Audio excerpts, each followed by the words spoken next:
Bon retour à tous. Neuralink n'est plus seulement une entreprise de recherche. Dans un mouvement qui signale le début d'une nouvelle ère dans l'intégration homme-ordinateur, le premier centre commercial d'implants cérébraux de Neuralink est maintenant ouvert. Cette installation marque un tournant dans le passage de la possibilité théorique à la procédure réelle. Dans ce centre, des volontaires et des patients soigneusement sélectionnés commencent à recevoir des implants conçus pour combler le fossé entre le cerveau humain et les systèmes numériques. La technologie est axée sur l'aide aux personnes atteintes de maladies neurologiques graves, mais ses implications vont bien au-delà. Nous assistons maintenant à la formation d'un tout nouveau type d'infrastructure médicale. Ce n'est pas seulement une clinique de dispositifs médicaux, c'est une passerelle vers une classe émergente de neurotechnologies qui promettent de remodeler la façon dont les humains communiquent, contrôlent les appareils et même étendent leurs capacités cognitives. Les procédures sont réalisées avec une précision robotique et un suivi des données neurales en temps réel, offrant un aperçu des outils et des environnements qui pourraient bientôt devenir la norme dans le monde entier.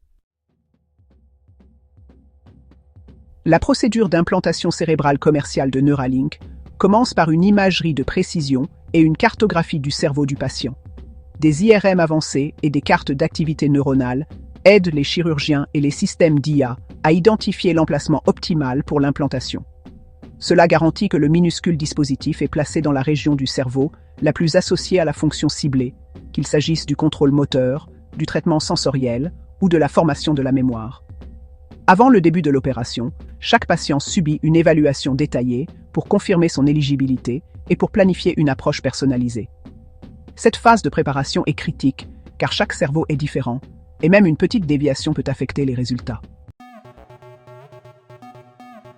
L'implant lui-même est un dispositif de la taille d'une pièce de monnaie avec des fils d'électrodes ultra fins qui sont insérés directement dans le tissu cérébral. Ces fils sont plus fins qu'un cheveu humain et sont conçus pour éviter d'endommager les vaisseaux sanguins pendant l'insertion. Un robot spécialisé réalise la chirurgie avec une précision micrométrique, plaçant chaque fil exactement au bon endroit pour maximiser la captation du signal neural. L'implant comprend une petite puce qui traite les signaux du cerveau et les transmet sans fil à un dispositif externe. Ce système a été testé sur des animaux et entre maintenant dans ses premières applications humaines réelles. Une fois l'appareil implanté, il commence à enregistrer les signaux électriques des neurones du cerveau. Ces signaux sont ensuite décodés à l'aide d'algorithmes d'apprentissage automatique qui traduisent l'activité neuronale en commande numérique. Par exemple, si un utilisateur imagine bouger sa main, l'implant capte le signal associé à cette pensée et le convertit en un signal capable de déplacer un bras robotique ou d'interagir avec un ordinateur. La précision de ce processus dépend de la capacité du système à apprendre et à s'adapter aux schémas neuronaux spécifiques de chaque utilisateur, un processus qui se poursuit au fil du temps et de l'utilisation. L'utilisateur interagit avec une interface compagnon, généralement une tablette ou un ordinateur, où il peut surveiller et configurer l'appareil. Grâce à cette interface, les utilisateurs peuvent entraîner le système à reconnaître différentes pensées ou intentions en répétant des actions et en confirmant les résultats. Ce processus de calibrage est essentiel pour augmenter la précision et réduire les erreurs. Au fil du temps, le système devient plus réactif et intuitif. À l'avenir, cette interaction pourrait même devenir transparente, permettant aux utilisateurs de penser et d'agir à travers les systèmes numériques aussi facilement qu'ils bougeraient leurs propres membres ou parleraient à voix haute. Neuralink se concentre actuellement sur les personnes atteintes de graves déficiences neurologiques. Les patients atteints de lésions de la moelle épinière ou de maladies neurodégénératives pourraient utiliser l'implant pour retrouver leur capacité de communication ou le contrôle d'outils numériques. Les premières applications incluent l'utilisation de l'implant pour déplacer un curseur d'ordinateur, taper du texte ou contrôler des appareils domotiques. Ces capacités pourraient redonner de l'indépendance aux personnes ayant perdu leur mobilité ou leur élocution. Les équipes cliniques surveillent attentivement les progrès et recueillent des données pour affiner davantage l'appareil et ses algorithmes logiciels pour les futurs utilisateurs. L'implant est alimenté par une petite batterie interne qui peut être rechargée sans fil à travers la peau. Les utilisateurs portent un coussin de charge discret qui s'aligne avec l'emplacement de l'implant sur le crâne. Ce système est conçu pour être peu contraignant et discret.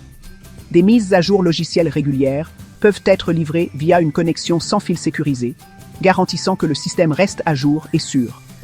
Toutes les données sont cryptées et protégées à l'aide de protocoles de sécurité de haut niveau. L'objectif est de rendre le système aussi facile à vivre que tout autre dispositif médical tel qu'un appareil auditif ou un stimulateur cardiaque.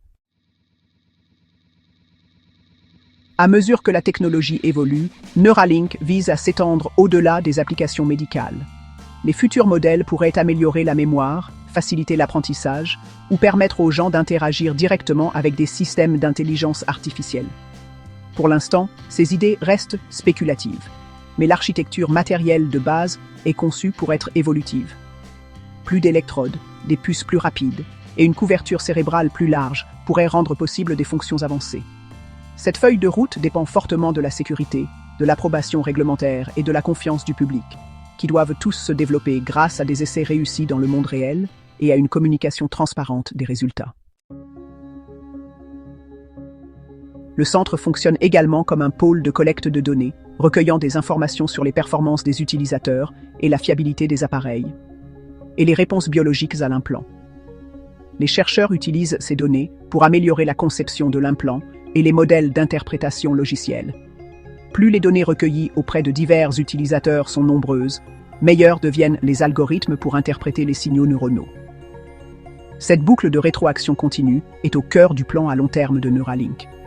À terme, le système pourrait devenir suffisamment adaptatif pour fonctionner sans réentraînement constant, permettant même aux utilisateurs occasionnels de bénéficier de la technologie d'interface cerveau-machine. L'un des aspects les plus difficiles est de s'assurer que le cerveau reste sain autour de l'implant au fil du temps. La biocompatibilité et la réponse tissulaire sont des préoccupations majeures. Les fils doivent rester stables sans provoquer d'inflammation ou de cicatrices. Neuralink utilise des matériaux et des revêtements avancés conçus pour minimiser la réaction immunitaire.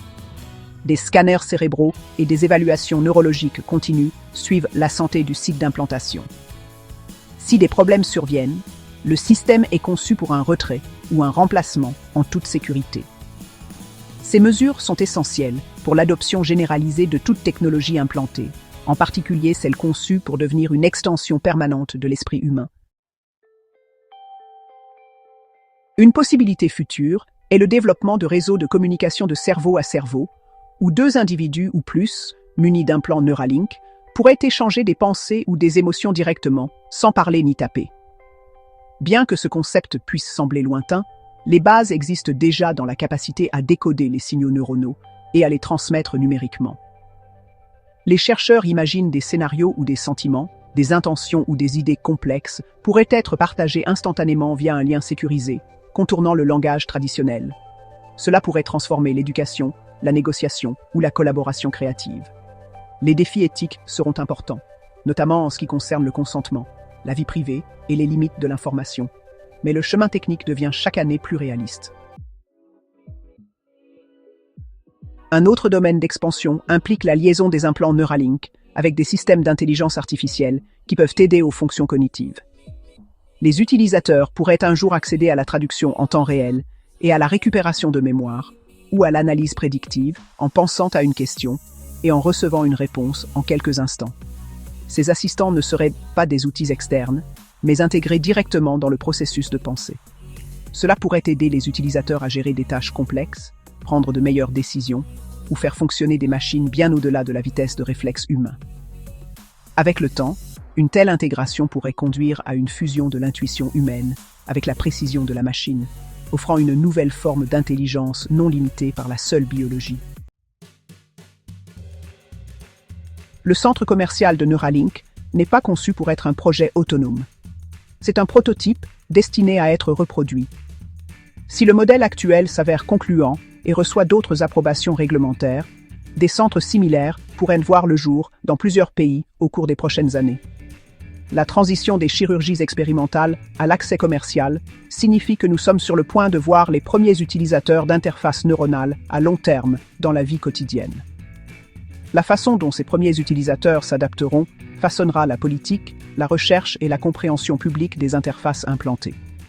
Les critiques ont soulevé des préoccupations éthiques, mais les partisans affirment que cela ouvre la porte à la restauration des fonctions perdues et à l'amélioration de la qualité de vie. C'est la première étape de ce qui pourrait devenir un lien direct entre la pensée et l'action dans les systèmes virtuels et physiques. Ce qui se passera ensuite déterminera si cela reste un service clinique de niche ou si cela devient une caractéristique déterminante de l'expérience humaine future. Merci beaucoup d'avoir regardé. Veuillez aimer et vous abonner